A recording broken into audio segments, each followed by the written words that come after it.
Hi, I'm Dr. Elliot Adam from ElliotOracle.com. I'm also the author of the award-winning Fearless Tarot, How to Give a Positive Reading in Any Situation, and the upcoming Tarot in Love, Consulting the Cards in Matters of the Heart, which is now available for pre-order on Amazon. And for those of you who don't know, I did just launch a monthly tarot scope series on YouTube. So go check out my channel, Elliot Oracle, and subscribe and get the little bell notification checked so that you can get a monthly tarot scope. I did every astrological sign for July, so go check that out. It is time for this week's Oracle Reveal. So earlier today on Instagram, I placed up a photo of 3 different animals, and I asked you to use your intuition and just ask yourself which animal is calling to you, because that animal has your message. And the 3 animals were the turtle, the heron, and the seal. So if you're just joining me now, ask yourself which animal is getting caught in your head, because that animal has your message. So for those of you who picked turtle, the card says practicality. And turtle could be reminding you to stay grounded at this time, to be practical. Sometimes we get so in our head with our anxiety about what might happen or what could possibly go wrong that we start to get untethered from reality. And turtle is calling you back home to get grounded. And it's basically saying, you know, if you don't know what to do, make the most practical choice. That's going to be the way forward. And also, slow and steady is going to win the race. So sometimes the practical step is also the patient one. First, for turtle, is where it's best to place your focus this next week. And we actually get the Ten of Swords. Now, you might look at the Ten of Swords and say, I don't want to place my focus on that. And when we look at this card, there's actually a figure with these 10 swords in his back. And swords in the tarot, they're symbols. They're symbols for thoughts. And in this case, these are harmful thoughts. And the swords are in his back because he wasn't confronting those difficult thoughts. He was avoiding them. He turned his back to them. And eventually they catch up with him. So whenever we see the Ten of Swords, it's telling you to stop avoiding. Stop turning your back away from the thing you're most afraid of. It's sapping your power from the shadows. And instead, if you can turn around and confront and face the very thing that's triggering your anxiety, you have a much better chance for survival and also success by facing that head on.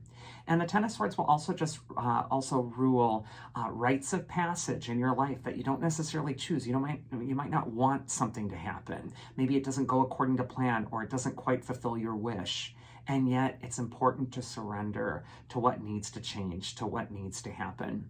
Even in the bleakest cards, like the Ten of Swords, there's those black clouds that are breaking up and the light is starting to peek through.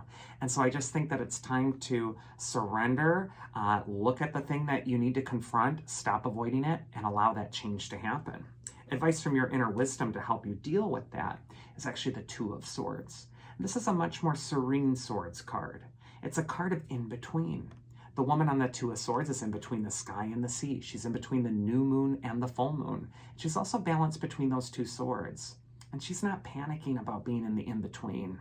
She's calm and serene. She's in that meditative pose. And she represents that inner wisdom, which embraces the in-between times.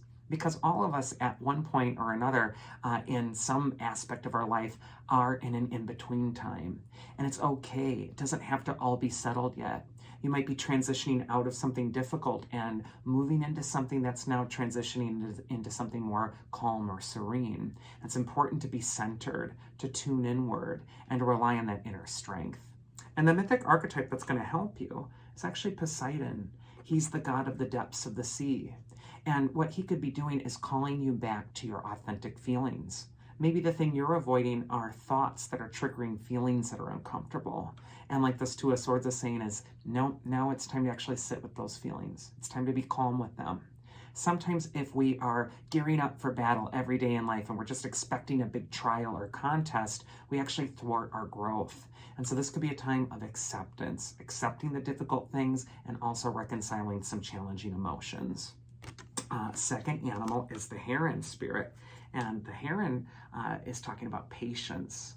And the heron is called the blue water phoenix. This is a bird of rebirth and renewal, but it operates with that element of water. It's a card and an animal of reflection. And so this could be a time to be patient, to reflect before you act. First card for Heron is where it's best to place your focus this next week. And we actually get the Knight of Wands. And he's the traveler of the tarot. He tries new things. He goes into new environments. So this could be a time for Heron to stretch outside of your comfort zone, to go toward the thing that's new, that's going to have your breakthrough. The Knight of Wands is also the traveler of the tarot, so this could just be a good time to think of traveling, going to another place, and also reflecting on your situation from afar. Sometimes when we come back to our lives from getting outside of the bubble and then circling around and going somewhere distant, we see the place where we started with new eyes, and suddenly everything falls into place. So this could be a time to just step out of the bubble. Second card is advice from your inner wisdom. If you pick the Heron card, we actually get the Death card. And death represents an ending. There is a threshold in front of Heron. It's important, and it's time to cross it.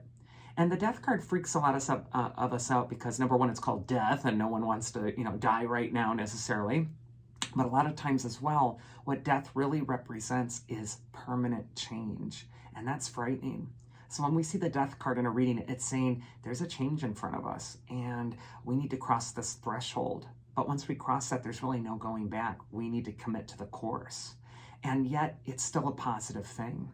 And I really feel with this Knight of Wands, it's time for the new. It's time for something different. And like I was saying, the Heron is the water phoenix. This is a time for a rebirth, especially on that emotional level. And the mythic archetype that's actually going to help Heron is Odysseus, who sails over the seas for 20 years, trying to find his way home. This could be a time when you have to cross an important threshold on an emotional level. We got this element of water really strong for Heron this week. And this can be a time where you're also needing to be patient, but it's most important to come back home to yourself, to cross that threshold, and to be unafraid. And then finally, we have the Seal spirit, and Seal's card says creativity. And so if you're attracted to Seal, this could be a time to be more playful, more reflective. It might also be time to fulfill your sacred duty of creating something that's going to make the world a better place by adding something to it that's going to benefit not just yourself, but others as well. First card for Seal is where it's best to place your focus. And we actually get the Page of Pentacles, and he is the eternal student or scholar of the tarot. This could be a time to perfect your creativity, to refine it, to hone it. The Page of Pentacles could also indicate that it's time to get back to basics and review your fundamentals. It might be time to get to the ground level and build on from that. And the Page of Pentacles is also just a card of learning new things. So this could be a time to open yourself to learning, to exposing yourself to new skill sets or something that's going to take you to the next level. Advice from your inner wisdom, if you pick the Seal, is actually the Nine of Cups. And we see that chubby merchant who's in front of the table that's set meticulously with 9 golden cups all in a row.